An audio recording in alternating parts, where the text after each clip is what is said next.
Hey,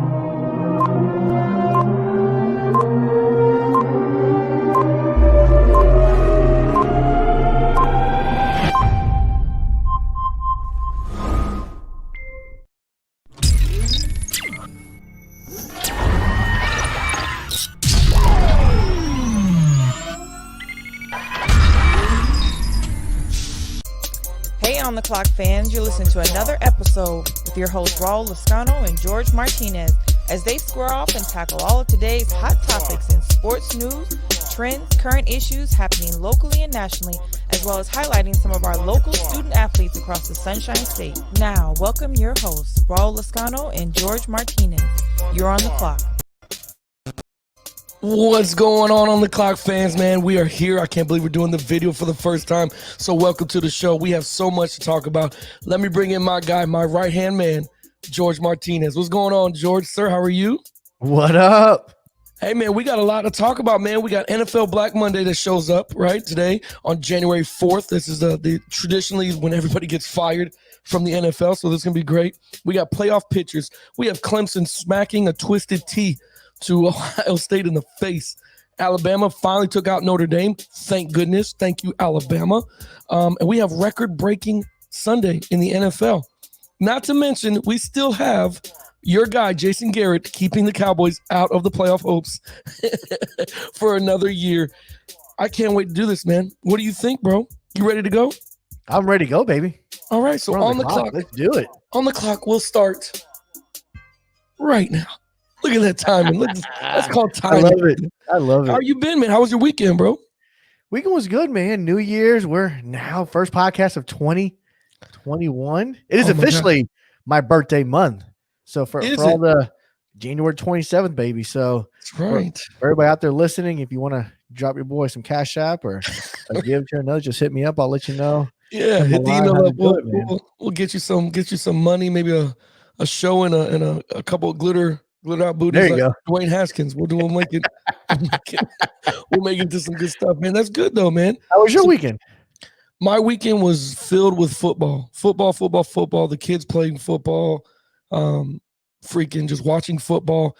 It was okay, man. In a long time, in a very long time, I actually got to kind of just be a dad and just play in the background. You know what I mean? Like I got to see my kids play football and just relax. I didn't have to go do something or some coach's meeting or some other crazy crap. So it was good, man. It was relaxing, man. I can't wait. The horrible thing that happened, I will say is, oh boy, bro, you know how many freaking messages I got from Ohio State fans? Oh, I bet. On Sunday, like I got a million messages on Saturday night going into Sunday, which if you're trying to message me at like 2 a.m. to tell me how great Ohio State is, I'm asleep, so I'm not going to read that shit till the next day. But, I got it from the Buckeye fans of how, I told you they're going to beat up on Clemson, all that stuff. And your thoughts of the game, man, because I'm going to tell you what, I said it over the weekend. I said it in the intro. They got slapped with a twisted T right across the face. Clemson could not hang with Ohio State whatsoever. It's rarely you see a team like Clemson get outcoached and outplayed in that manner, especially considering the last time we saw Ohio State was against Northwestern, where Justin Fields threw 2 interceptions, no touchdowns, struggled mightily. And then he turned a complete 180, where now you got people out there projecting and predicting that Fields may get drafted ahead of the generational talent that Trevor Lawrence is. But remember what I was telling you about the Heisman race, okay? And you told me, like, there's no way. I said, listen, man, I watched the kid last year, and this is to you Ohio State fans. I know you guys don't love me when you told me, because that's another thing. You said we didn't deserve to be here. I never said that. What I said was you didn't play 11 games. Because changing the rules for Ohio State, they would never done that for any other team. They would never done that for anybody else. But Justin Fields, do you not think he should be overall? Or he should be in the top 5 quarterbacks that go, like in the top 5 picks. He's got to go somewhere. So, I think top 5 for sure. It's going to depend because you got your Dolphins that are picking third now. Thanks to the Houston Texans and Bill O'Brien. Thank you to them for that great trade. So We are, but we're not going to take a quarterback. We're going to. you're not going to take quarterback. So obviously, one is going to take in there. The I would Jets. take Najee Harris. I'll take Najee. Yeah. Harris. All right. Oh God. You would think, at number 2, the Jets. Do they take Fields if you have Sam Darnold? I think a whole lot. And we're going to get into this in a little bit about NFL Black Monday. But they have a head coach opening right now. Breaking news last night. Adam Gase got fired. So who knows? Maybe the quarterback, the guy that comes in as a head coach, likes Sam Darnold. Maybe now that pushes Trevor Lawrence, Justin Fields, another slot back. Obviously, not 2, not 3, not 4, 5, maybe. It's gonna be interesting to see. But I think he played. I was impressed because I saw him make throws the entire night that were NFL caliber throws. Now, right. A lot of it's going to matter of where he goes. And that matters for all these quarterbacks. The system they go into plays a role. However, he played well last night. The question I got for you, though, is does he have enough to beat Nick Saban? You know what, man? At this point, I don't know. Alabama, what they have is a run game. They got bullies up front. You know what I mean? Ohio State's defensive line, completely shattered Clemson's. Completely shattered it, man. It's always a blessing when you don't have to blitz anybody and 4 guys can just get the job done consistently. So I don't know, man. I'm still going to pick Alabama, which I know the Ohio State fans are not going to like that. You can use those bulletin board material if you want to. I'm still going with Nick Saban because until Nick Saban's out of something, you can never rule him out. I like Nick Saban and Alabama to beat Ohio State, but it's going to be a close one. I don't see it being a blowout. I really don't. If it is, I'll be amazed. And I will say this. The reason I say this is because Ohio State's offense will take advantage of Alabama's young defensive backs. Well, and that's the question. Because, when you think of Alabama, you've always thought of defense first mentality. Right. They do just enough on offense to kind of get by. This year, it's kind of different. It's kind of flipped the script where Alabama has a opponent offense that can score 40, 50 points a game. Yeah. Right. But because they're giving up a ton of points on defense, does that style benefit a Ohio State type of team where Ohio State wants to make it a shootout? Oh, it's going to be another Alabama-Florida shootout where Florida was killing it through the secondary. Remember Alabama? It's going to be a shootout. Now, remember, Alabama is a shoot throw. Yep. Right from, it's going to be interesting to see how that truly plays out. I'm going to give you a bold prediction. Oh, really? I think it's 2021, but it's a 2020 season. Ohio State's going to beat Alabama. Wow. You think Ohio State is going to pull the best version of 2020 out? Okay, it wouldn't be a 20. Listen, we got the Browns in the playoffs. No shit. We got the Bucks in the playoffs. Right. Okay, it is an anomaly year already. I think Ohio State continues a tradition. Everybody out there in Ohio that listens to the show, I know we got a lot of friends of the show that listen to it also. We do. They're huge Ohio State fans. I think that they are going to win. Now, the question I got for you, though, with this is, did Dabo put an X on his back by ranking Ohio State 11th? No, because that bulletin board material, you think about bulletin board material, this, that, and the other. He took a little jab. Did that come back to bite him? It could have. It was going to add. They were probably still pissed off from last year. You saw it when we were watching the game. They have the score up in the training room. Oh yeah. In the you know what I'm saying, in the weight room every day. They're going to see that stuff. You know what I mean? So they already still had it on there. Me personally, Alabama, I just think comes down to experience as far as Saban preparing his team for a championship. I don't know, man. I think it's a shootout. I don't know. Because Alabama could score at any time with Najee Harris, Devontae Smith. Those are some guys that can take a distance at any moment. It's definitely going to be an interesting game to see. I think so. to kind of end this conversation, does Trevor Lawrence still win the Heisman? Because the last show we talked, It's true.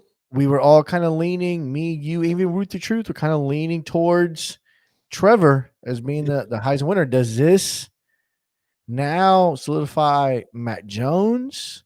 Does Justin Fields get back in the conversation? I mean, he's not a finalist. Yeah, so, that's what I'm saying. So I guess that answers that question. So it's Matt Jones, Devontae Smith, right? Trask from Florida, and Trevor Lawrence. Does that now elevate Trask a little bit more? Or does this make it a situation where we're going to see a receiver for the first time since Desmond Howard win it again? If Devontae Smith scores 3 touchdowns in that championship game, he wins the Heisman. Yeah, I think now, so too. This is the other part. The guy that threw the touchdowns, you're like, he's up there too. Yeah, But I think it depends on how it happened. Yeah. Because if it's a bailout throw where, Devontae Smith had to go bail out the quarterback, it's an underthrown the ball, has to come back. I think the play matters as far as how he scored. But if he's wide open, okay, anybody can do that, I guess. You know what I mean? Yeah. You're talking about like if he gets a 5-yard hitch or a bubble or something, he takes a 90 yards. Yeah. Okay. I can understand that point of view. It would be nice to see a wide receiver, actually win it though, because it's just something that doesn't usually happen.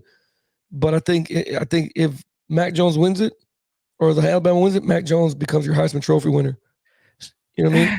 So I think if Ohio State wins the national championship, I think potentially Kyle Trask gets it. Oh, because he knocked off down the 2, right? Yeah. And if Alabama wins, I really think Devontae Smith has been getting a lot of traction. He has, man. He's amazing to watch. And he's that sneaky guy that's going to get in there, just get the votes. And I think people, what he's done this year has been remarkable. I think people are going to take that into account. We'll see how it plays out. A question I have for you now. So, we saw the Clemson Ohio State game. We saw the Notre Dame debacle, which I know you're happy about. Listen, man, God bless them. Listen, you Notre Dame fans get on my damn nerves. You guys get on my nerves. How dare you every year keep telling you're going to win championships or how you guys are ready to play. Lose in the first round. Getting your ass kicked every single time, back-to-back weeks now. Clemson did it first, and then Alabama. Like, stop with this bullshit. Stop Notre Dame. And to college football, I know we're going to go to another subject, but real quick, I'm sick and tired of college football just giving these guys ranks based off of names, man. This thing has got to stop. You know what I'm saying? Like, stop giving Notre Dame the notoriety or the let me put them at 4th and 5th. Stop ranking them in the top 10 every year when they're not a top 10 program. You know what I'm saying? Like, you might be a good program in the sense like, okay, you make it, but you guys aren't ready for these big games.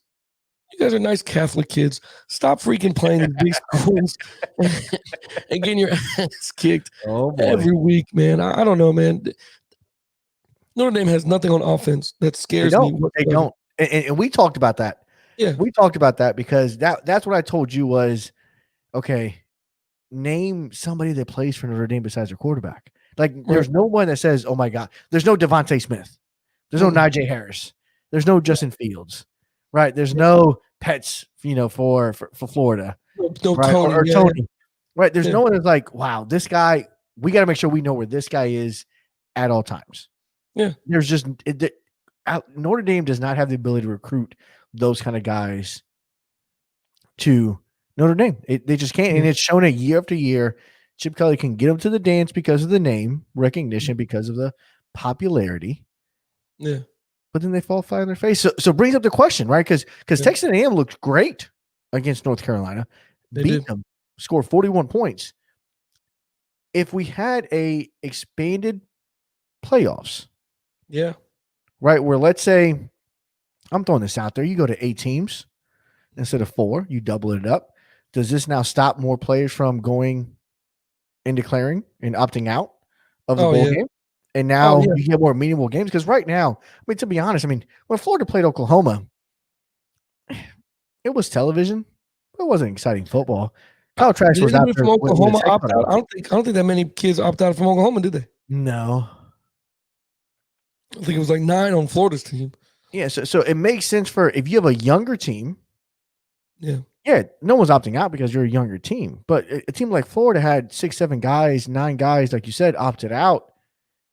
It makes the game less tolerable to watch. And you had a ton. That same Texas A&M game.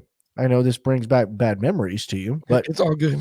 the 2 running backs for North Carolina, they ran for damn near 700 yards against Miami. Yeah. They opted out. They didn't play. See, And people were like, oh, so and I saw this comment on Facebook, and shout out to Will McDonald again. I love the guy, but he was like, oh, don't build out these teams that have players opted out because they recruit 4 and 5 stars all the time. Right. And that's factual. But chemistry matters A lot. And now you're telling these running backs, receivers, tight ends to go play in a meaningful game, right? And this quarterback to anticipate throws to these guys who he hasn't thrown to all year long, they don't know. These things take time to develop in the offseason during spring games and during OTAs and during 7-on-7. All this stuff takes time to build chemistry on. It does. So they look like crap when they go play a game.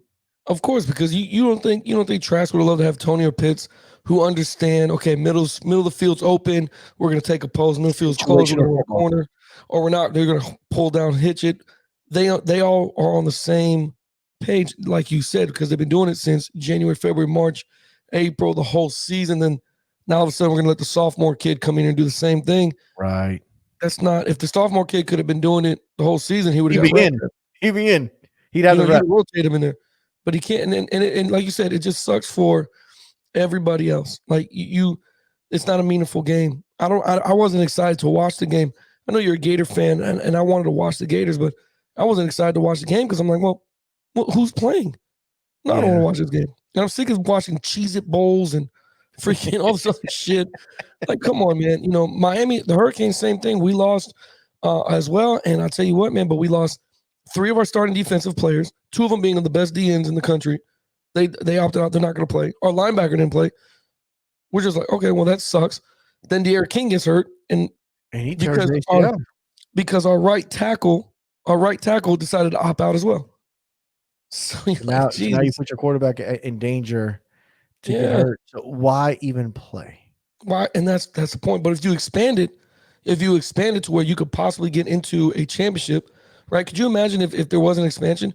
Florida, those kids don't opt out. They're going to play the playoff game. They're going to try to get in the game. Texas A&M is definitely going to play. So you solve the whole issue with, who should be in, who shouldn't be in there type deal. Yeah, and you're always going to have some version of that because the number 9 team would have been, we should be in. We should have had a chance.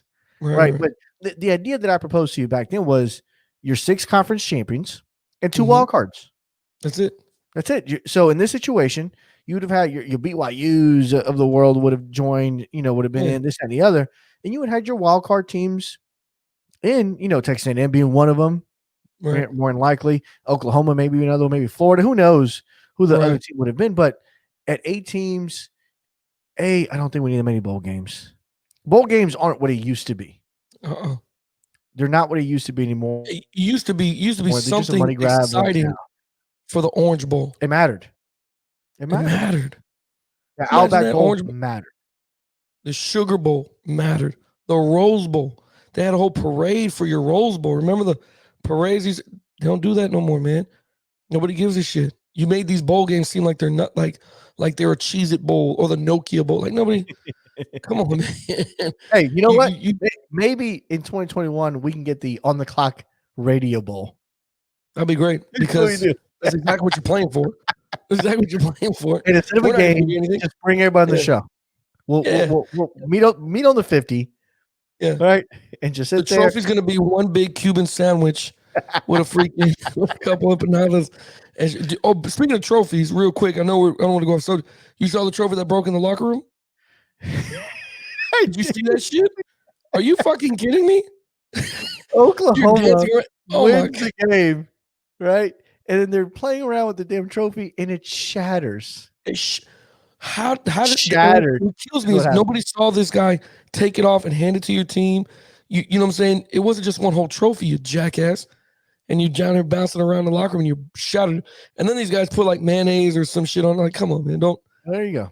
don't disrespect the trophy. But yeah, I don't know, man. The expansion seems like it makes sense to me. Maybe there's a money issue. Maybe there's a I don't know, too many game Money issue. rules I don't the know. world. Money rules the world. Especially this year, every team was eligible for a bowl game.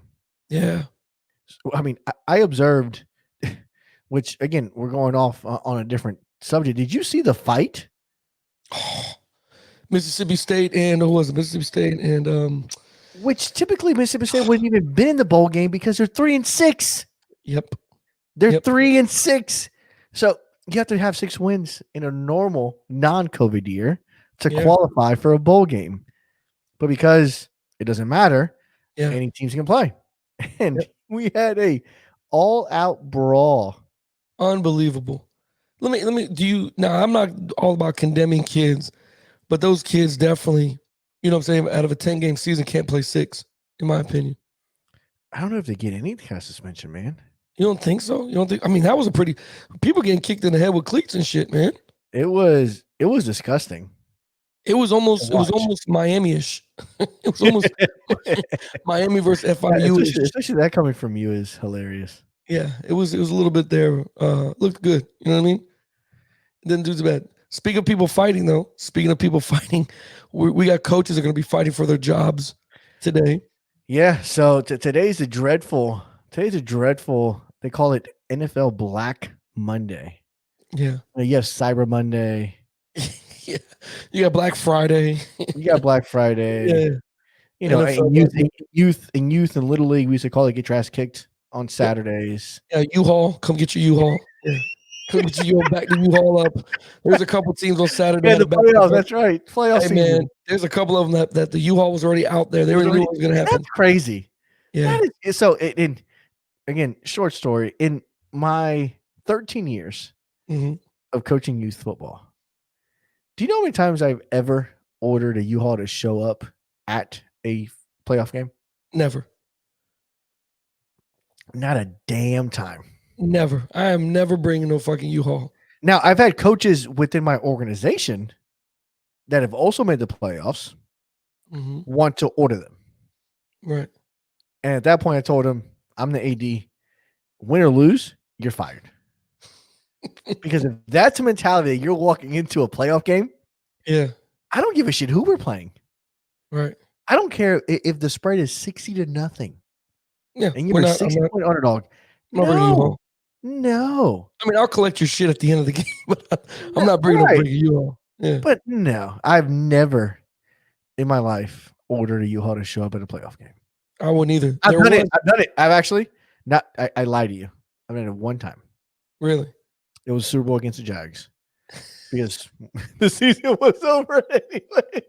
Yeah, win or lose, it doesn't matter. It doesn't matter. It was over then. Well, that didn't happen on Saturday. There was 2 U-Hauls. I'm not going to name the teams that were there that utilized them because I saw them. You saw man, it's demoralizing that they take the ramp out, they put it on the ground. Oh man, they know. Man, the dude sitting, it was so fucked up. The guy's standing in the U-Haul, and that poor kid's walking up the U-Haul with his mom and dad. Turning stuff in. Jesus, man, they walk up the ramp. They walk down the ramp. It's a sad sight. It was bad, man. But yeah, you got NFL coaches are gonna because there's openings. Well, let's see here. Jets are open, right? The Jets, which Jets breaking loose. That was last night. Yeah, Jets are open during the Eagles Washington football team game that Adam Gase has been. Which I know you made a comment. What was the comment? What was your observation during the press conference? Listen, let me tell you something. When your freaking eyes are like you are coked out right now. When you're that Paul Price thing, that was scary to watch. I didn't know if he was having a stroke. Is he a zombie? Maybe he's borderline. Listen, he either had a stroke or seizure during the interview because he's like, what is wrong with this guy? And he still does it. So I don't know if it's a nervous tick issue. I don't know. I don't know what's going on physically, but he's out of there.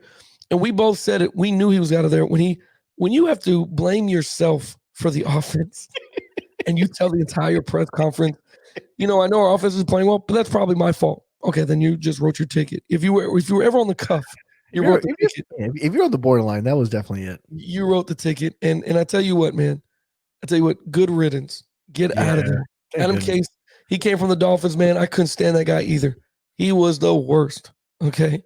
But you have Jets that are open. You have the Falcons that are open. They fired their coach mid-season. Right, I believe Raheem Morris was taking over as interim coach. He was taking over, trying to oversee it. He might get the job. We don't know.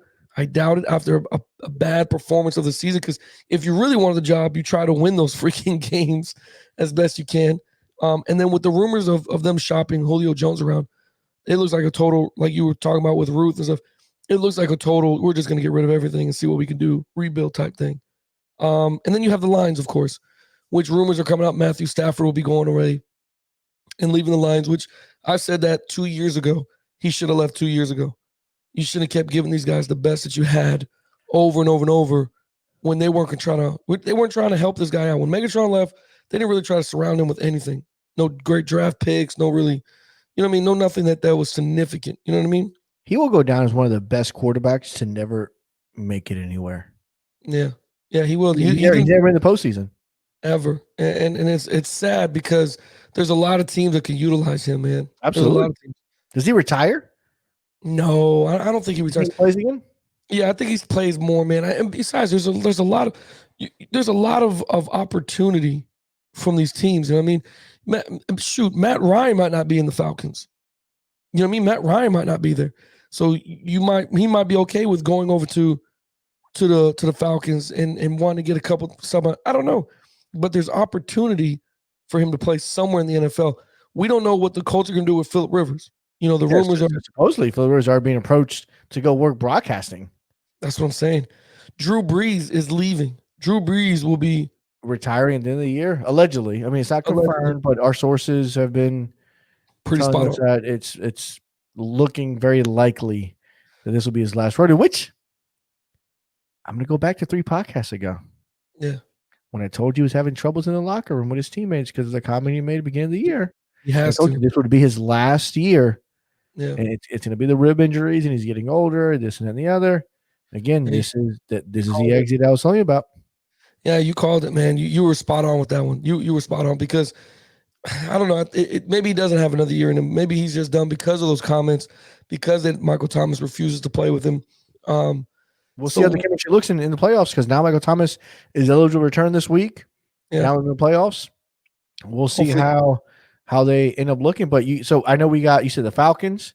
Yeah. We have the Jets, right? We already had the Houston Texans was already opening early in the year hiring. Yep. Chargers are on the cuff that possibly they're going to fire their coach. Man, when you're at home, that's a great team. That's a good spot to be in now. Man, if I'm a head coach, I mean, I like the Texans because I love Deshaun Watson and what he brings to the table. But man, that Chargers gig in LA, you got Herbert, which is doing well. You got Keenan Allen, Mike Williams, a young group. You got, and then Darwin James, the standout guy from FSU, comes back from his injury that kept him out this year. He was playing at a all-pro kind of level back in that defense. That's a good team. Yeah, that's a nice one to try to go after and get now. And then the last one was the Jags. The Jags will be and they got the top pick. Yeah, they got the number 1, which is still rumored that Urban Meyer might, because I don't know if you heard about this past weekend. Urban Meyer's been calling some big names to try to come onto the coaching staff to make that jump. Ooh, he's getting a crew together. He's getting guys together. So we're going to see how that pans out. The job that you mentioned it 2 podcasts ago was to go to the Jags. Go to the Jags. You're going to have a good following. They're going to love whoever you pick, whether it's Trevor Lawrence or Justin Fields. They're going to love them.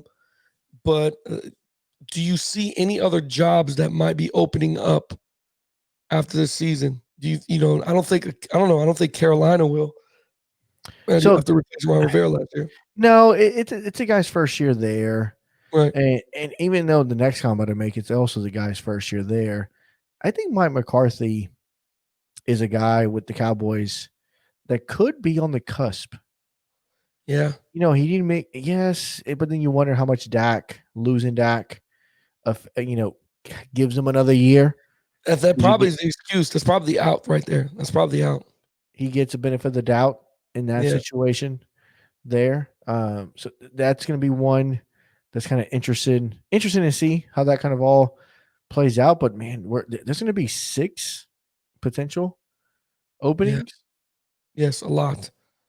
And then there's a lot of people just jumping ship from their teams to go to other places, man. You know what I mean? So today's gonna be the day, if any, that they're gonna just start wrapping off. There's gonna be some sneakers in there that we're surprised that he got fired.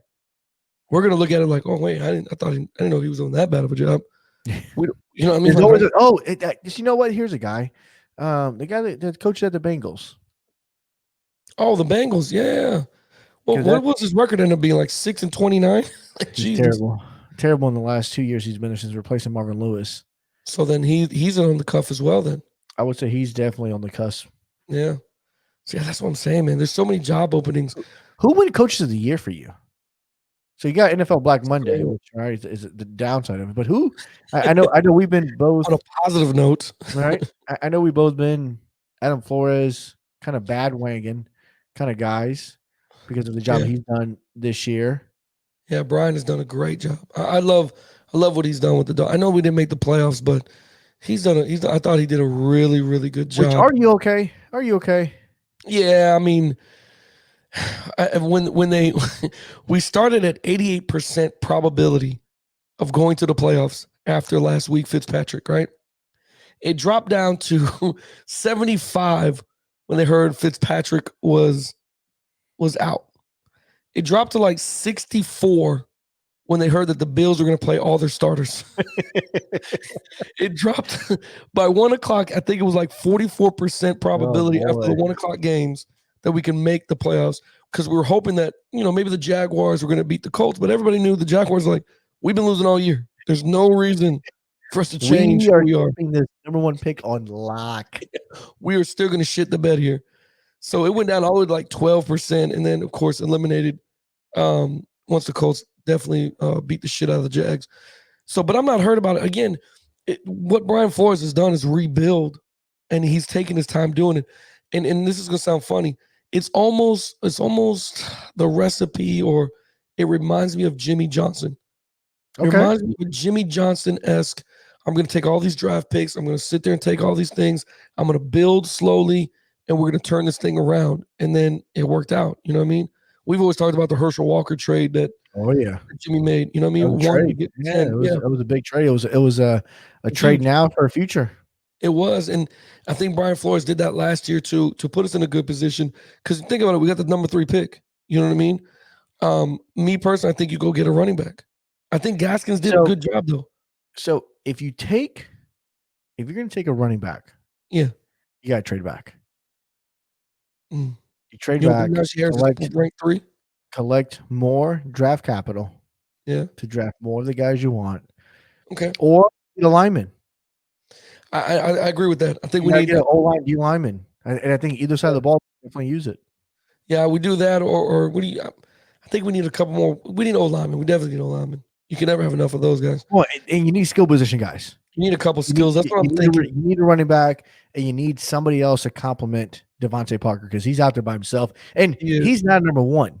Nope, he's like the 2 or 3. You need a Calvin Ridley. You need a Jared Judy. You need a Devontae Smith. Which I'm all for going to go get Julio Jones. I'm all for. Now, in your situation, do you get a Julio Jones, or do you go get and draft Devontae Smith from Alabama at number 3? You're holding number 3 pick. You decide to stay there. Yeah. And you get a trade offer saying, hey, listen, we're going to give you Julio, right, and 2 second-round picks, right, this year's and next year's for that number 3 pick. Or you can stay there and draft Devontae Smith. What do you do? I still take Najee. I know that sounds crazy. I still take Harris. You can't take a running back that high. I know it doesn't happen. It never happens. It doesn't happen in the rounds. Zeke Elliott was drafted top 5. Was he? Because it doesn't usually happen.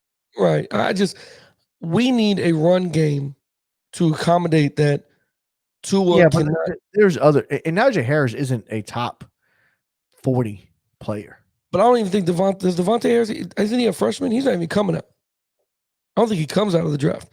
But if you get somebody like that, what you're saying, yeah, I don't know, man. That's a good pick. I mean, that's a hard choice. Chase from LSU is going to be in the draft. I don't know, man. That's tough. If I'm in that situation, yeah, I'm taking Julio Jones and my 2 second-round picks. Yeah. Because Julio's got plenty of years in him. Yeah. Right. We get him down here in Miami. Now Yeah. you flip those other 2 picks, Yeah. those 2 seconds. Now you go get yourselves your running back and a lineman. Yeah.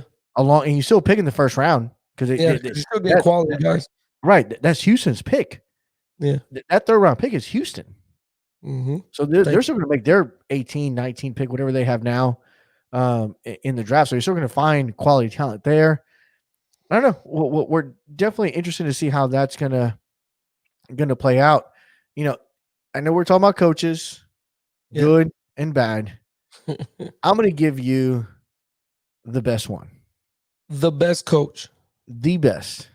If you tell me, you're gonna love it. You're gonna love it. Go ahead. If you give me one, who's the arenas? What's the name? I'm gonna give you the headline of Monday's paper. Do not say fucking Bruce. Do not say Bruce Aarons. Jason Garrett. Okay, I know where you're going with this. Okay. Jason Garrett has found yet another way. Yes. Of keeping the Cowboys out of the playoffs. The smile this guy had after the football game. The smile this guy had after that game was hilarious. The Cowboys are out of playoff contention. They're definitely not going to the play. They've been eliminated. And everybody can sit there and say, oh, well, it's because we had 3 quarterbacks at one point playing the game. Oh, Zeke's not running the way he's supposed to be. Blah, blah, blah, blah, blah, blah. McCarthy, that's on you. You should have got that shit together some way, somehow. But it was funny to see Jason Garrett smiling as big as he is because he knows Jerry Jones is going to be pissed off that he found a way to get him out of there. Absolutely. Oh, man. And Ruth was so full of confidence. Remember I told you. She was. Oh, man, she was. I called it. I was like, no, it's going to be the same little Cowboys that you think of. They're not going to make it, man. Well, and if Jason Garrett had a jersey, we will be seeing viral videos of it getting burned somewhere, somehow. Okay. Do you think that? You know what would have been funny if they had like an OC shirt swap? Like if they're like a fucking OC swap, like they do the football players. Kellen Moore just trade shirts. Hey, you know what? Give him and McCarthy my polo. I'm gonna give you my polo. If you give me your polo, and I'll sign it. Right, like here, take my polo. Him and McCarthy just trading. Like a big ass smile, like fuck you. Yeah, he found a way to keep him out of there. He found a way to do that. Cowboy fans, I know you're pissed off, man. I know you're upset, but you guys didn't play well at all this year. I don't know what you expected. You know? What'd you think of the game? They got hot at the end.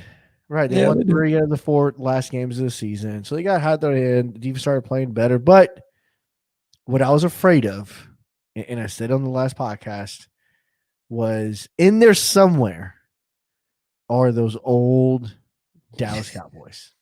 They're in there somewhere. Those good old boys that are down there. And you know they're going to show up. You just don't know exactly when. Yep. And they showed up against in a game they had to win. If there was a team in America that could not handle pressure, it's the Dallas Cowboys. It is the Dallas Cowboys. You know who? I mean, come on now. You had what's his name? The Red Rocket to the Red, whatever. That guy. Come on, man. The Red Rifle. The Red Rifle. Yeah, well, that was a single bolt rifle because that thing he wasn't doing nothing. Again, they need to find their niche. Without a running game, and we've mentioned it 100 times, without a running game, you're not going to go far in this league whatsoever. You're not. It's just not going to happen. I don't care how many spread offenses that are ran, how many receivers, how fast you are. You're not going to go very far. The only team that has proven us wrong is Kansas City. Kansas City continues to prove us wrong. And again, I think it's just so far, because the playoffs, anything can happen. Yes, because I got a hot take for you here in a few minutes. Oh yeah, give that to me. I want to give it to me now. Don't hot take me later. All right, so let's talk about the playoff picture. Okay. Yeah. All right, so playoffs are pretty much set. Yeah, they're locked up. Going into Monday. Right. I'm going to give you, and I've been saying this for a while. I'm not a fan of the Kansas City Chiefs. You've been saying it for a very long time. And they have a bye, so they're fortunate. They skate out. Yeah. Okay. The Baltimore Ravens scare me in the first round. Okay, good. I'm glad you said that, but go ahead. Yeah, In the first round because they can Yeah. run the ball. they can. Right now, they're going to play against the Tennessee Titans. That's going to be a battle of who So can. what happened last time? Derrick Henry, right? And right, can Lamar Jackson throw his way into the next round? Now, I think different from last year is expectations are not the same. Right. There's no really hype around Lamar Jackson. It's kind of very quiet. They just sneaked into the playoffs, right? They need the Dolphins to lose and they need some help, this, that, and the other. But that's an intriguing first round matchup. I'm gonna give you an upset. I've been saying this week this team is overrated for a long time. Sure. The Browns are going to beat the Steelers in Pittsburgh, Wow. Well, fully loaded? fully loaded, because the running game travels. It does, man. A It running does. game travels, and you're going to see Nick Chubb and Kareem Hunt run for combined. The Browns win the game. Yeah. They will both combine run for near 200 yards. It's Yeah. going to be in Pittsburgh. It's going to be cold. It's going to be windy, right? Which means you can't really throw the ball, which benefits the Browns. It hurts the Steelers because they're a throwing team. They don't have a running game. Yeah. I don't know the last time they've had a 100-yard rusher in a game. Right. So that's a first round potential upset. I agree with you with Baltimore. I hope they can get past Tennessee. I hope they can get past Tennessee. So for you guys that are listening and watching as well, the playoff picture for the AFC is pretty much set, I guess, right? So you got Kansas City against the first round bye. You got the Colts going against the number 2 Bills, which I think all the hype that you were talking about that Baltimore had last year is now on the Bills. Like everything's I agree. on the Bills. Yeah. The Bills are hot. You're hot. You got to perform some way, somehow to win this freaking game. So I get that.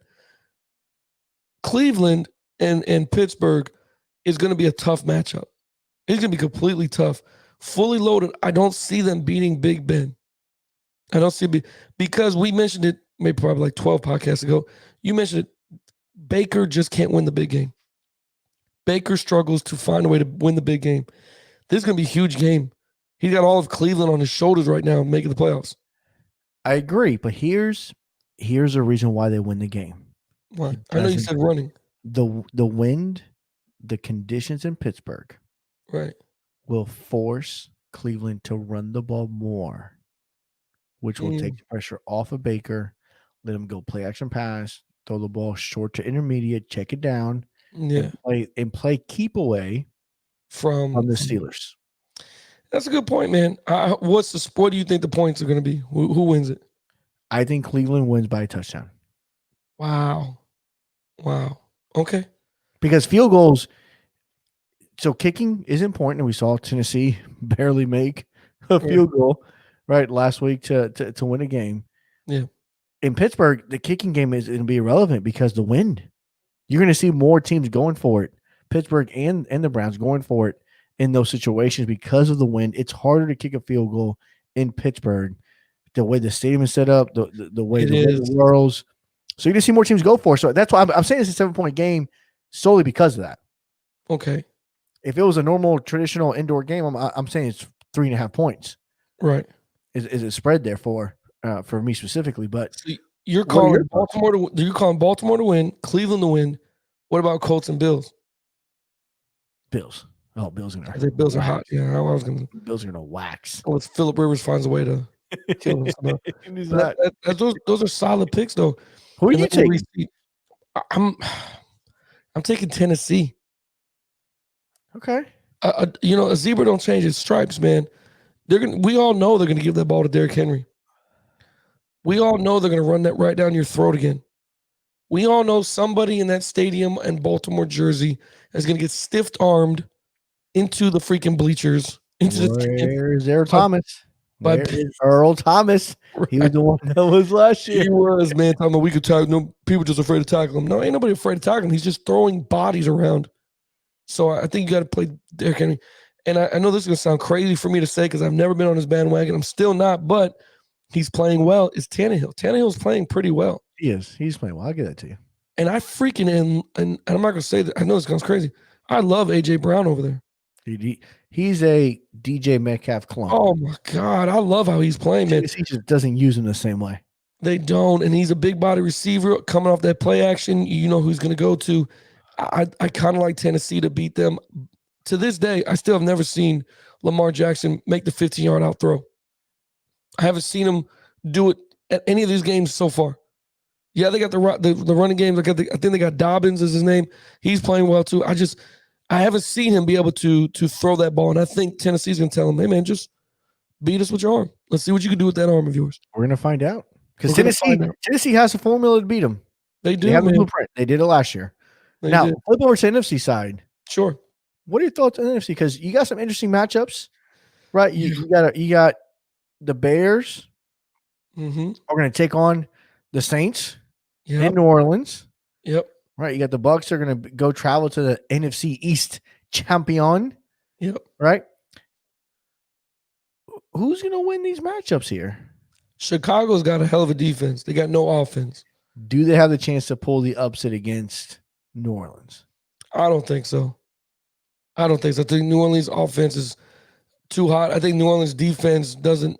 Trubisky, who has been playing well in these last 5 weeks, I think. He has. Since he became the starter again, he's been on fire. Yeah, since they kind of gave him the confidence thing, say, hey, you're our guy, he has been playing very, very, very well. I just don't think it's enough. I just don't think it's enough to beat them. Chicago's defense, though, is elite.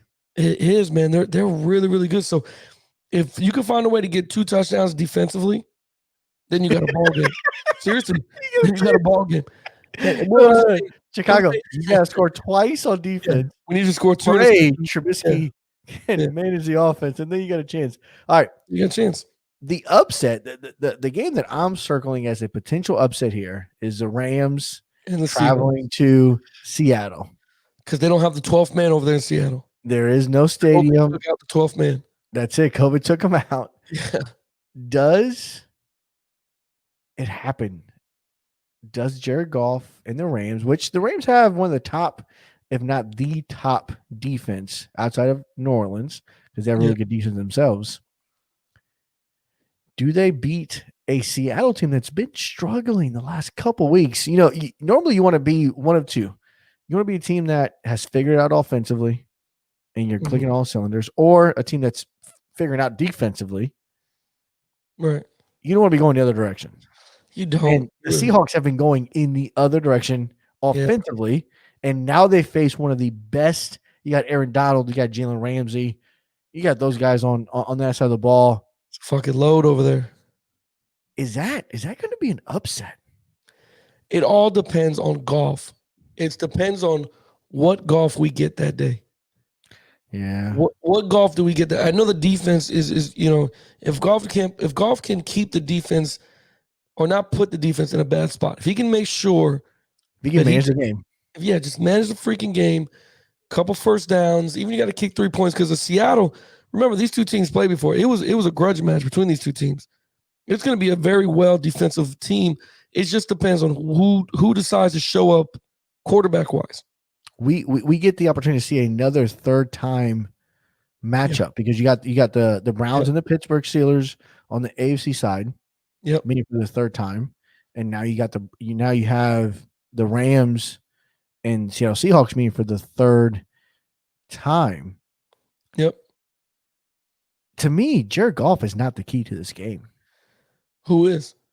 Cam Akers, the running back for the Rams. Because if Cam Akers can run the ball effectively, right, that's going to take the pressure off of Jared Goff to then go play action pass, find Cooper Kupp, find Robert Woods, find his guys all over the field. If Goff has to go win the game, he can't do it. I agree with you, man. And I don't think his head coach trusts him to go do it because his decision-making has been very questionable down the stretch the last 4 or 5 weeks. You think after his rookie contract, Goff will be out of the Rams? Yeah, I do too. I do too. They have a Super Bowl ready now, and Goff is the only thing holding them back. Yeah. Is holding them back, not moving them forward. Absolutely. I agree with you too. And you never know that still might happen depending on what happens with this game. If he comes out here and throws 3 picks and shits the bed, they might just pull. They might be done. Yeah, you might get out of there. Done. So I don't know. And they got the Bucs playing against the NFC East champion. Yeah. Is that a game to watch? The Bucks. That smells like a trap Scared game the for the Bucks. shit out of me. I know. We're going to talk about record breaking Sunday here in a bit, but congrats to your guy. Very, very claps here. Let me give him his proper claps here that he deserves. Tom Brady with his record breaking. I'll let you mention it since it's your guy.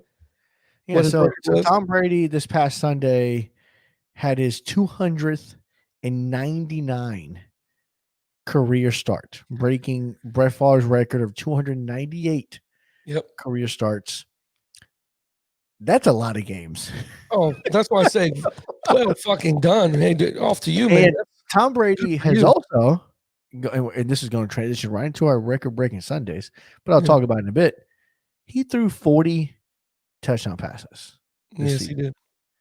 Do you know how many other 40-year-olds have thrown for 40 touchdown passes, my friend? Who's in the 40 for 40 club?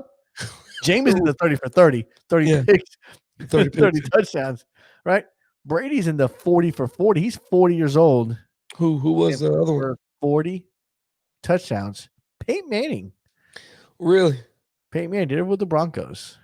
Him and his buddy, man. Him and his golf buddy. Him and his buddy it's funny. So I saw a meme this past week.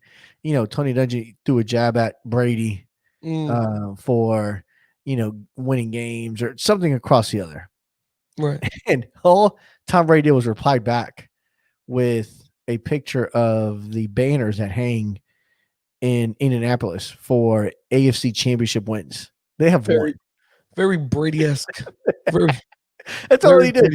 But again, getting back to the game, do the Bucks, they're playing the NFC East champion, so you can't disregard them. Very good defense. Yeah.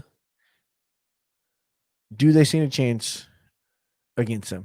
Do the Bucks walk in there and do what they got to do and get out of there? Especially with a potentially Mike Evans suffered a knee injury. It's a high percentage. We do know that for a fact now. And Rice came back, no ligament damage, thank goodness.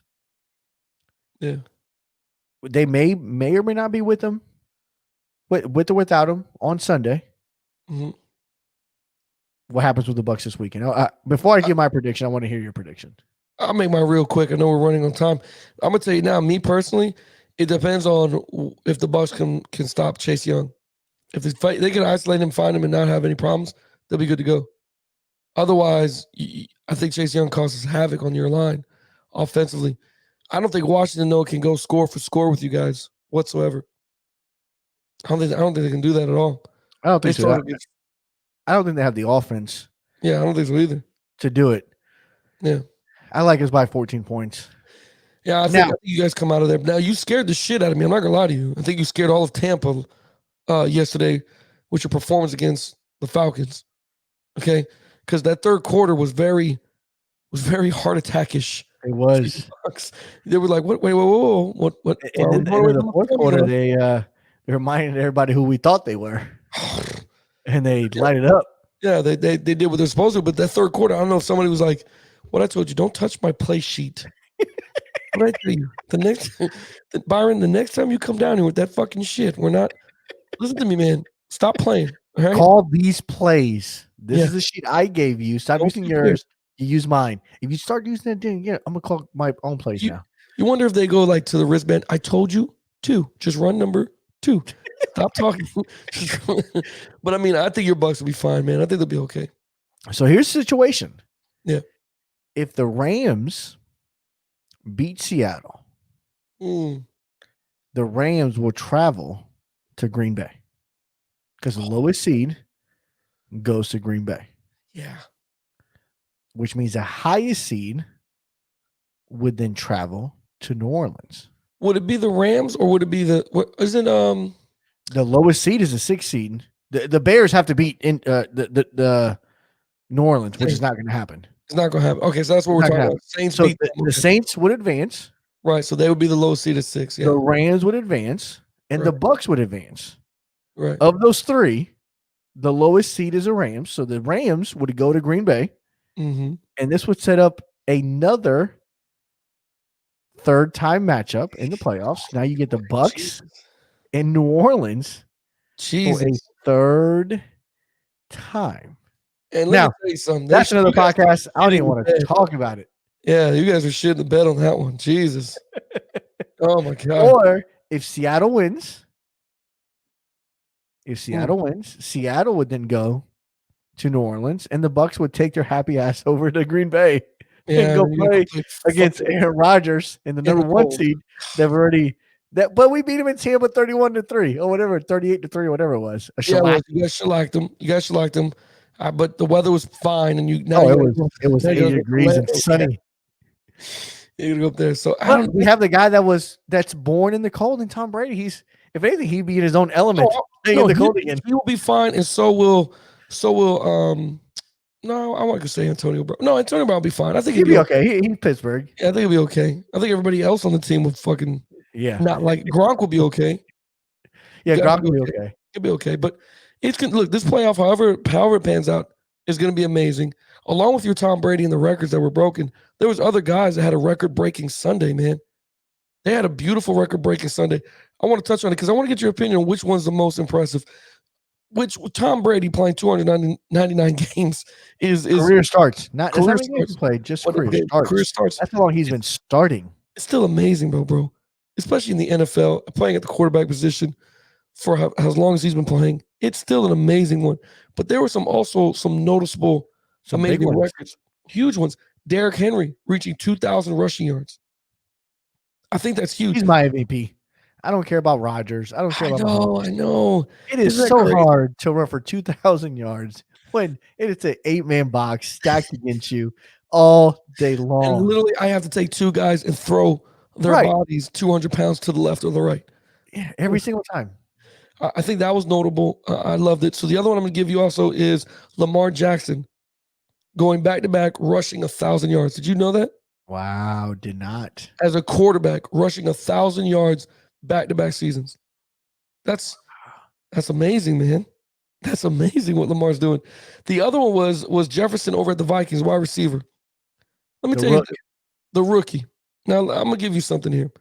Last weekend, he broke Randy Moss's Minnesota Viking record. We're talking about Randy Moss now.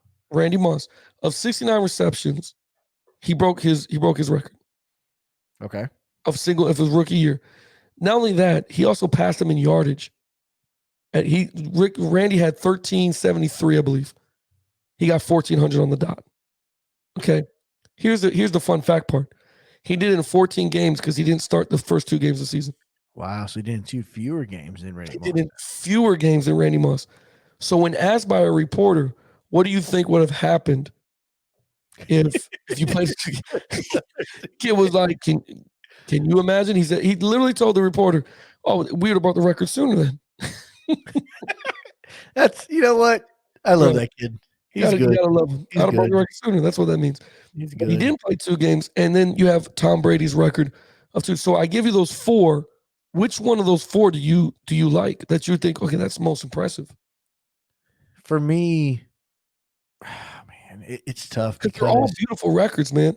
It is. I'm a sound biased, but I'm really not being biased here. 299 career starts. It's a lot of games, man. Is a lot of games. And the fact that he threw 40 touchdowns. Yeah. So, you remember Tom Brady when his years with Randy Moss. Yeah. You know how many he threw that same year? 40. Oh, he did? He threw 40 that same year. Didn't he have like 50 passing touchdowns that year or some shit? He set some record. Something crazy. Yeah, him and Peyton Manning were going 1 for 1. Yeah. Right. But for him to do that at the age of 40 years old, his body to hold up the way it did in a new offense where they're still trying to figure it out. I got to go with that, but Derrick Henry's 2,000 yards is always something because you think about it, man. People game plan to stop Derrick Henry. He takes a ton of hits. People are trying to take his knees out all the time. People are trying to hurt Derrick Henry. Yeah. And he touches the ball more than anybody else does on that team. It's like an old school running back. Remember with Terrell Davis touched for 30 times? Yeah, Thurman Clint Thomas. Portis. Yeah. And those guys, man. So Tom Brady's up there. Derrick Henry. You know what? Derrick Henry. I agree with you, man. Something I to be think said about that. And no. then Go ahead. go ahead.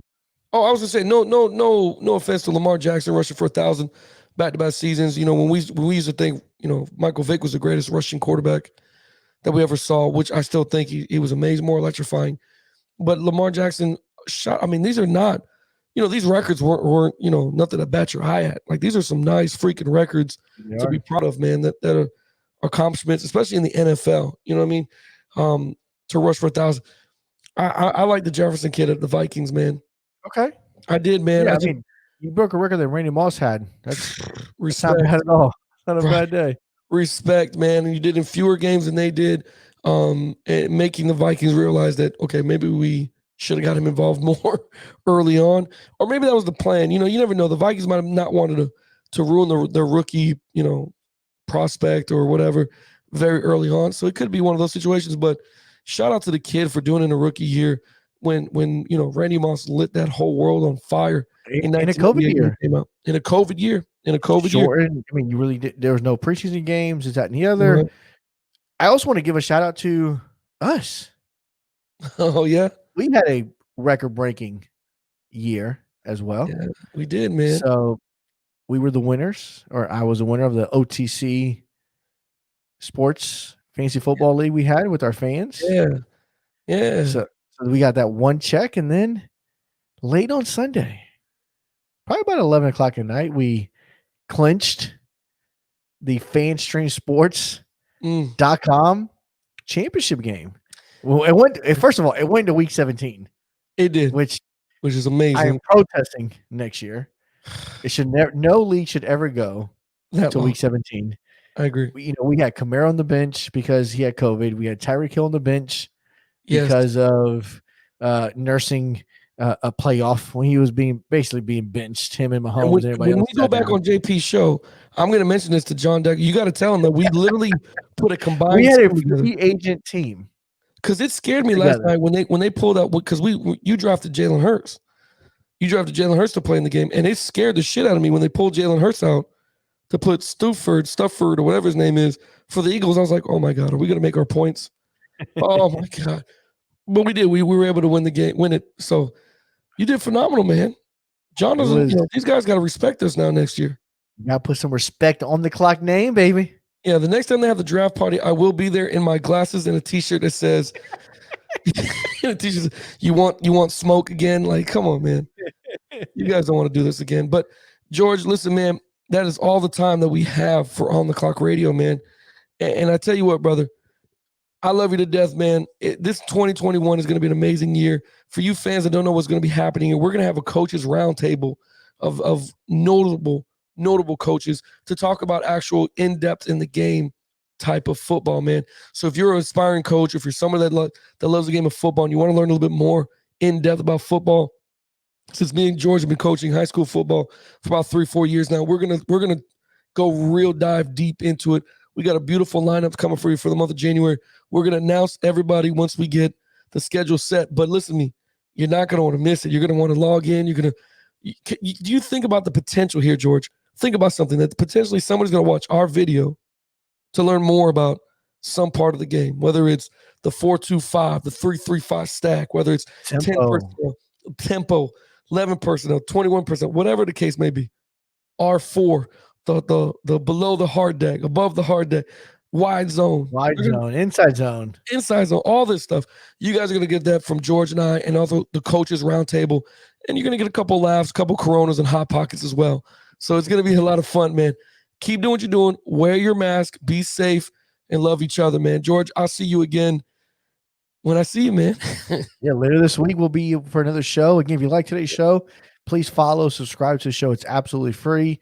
Join the debate on the clock sports talk. Visit our website, otcsportstalk.com. Until next time, you're on the clock.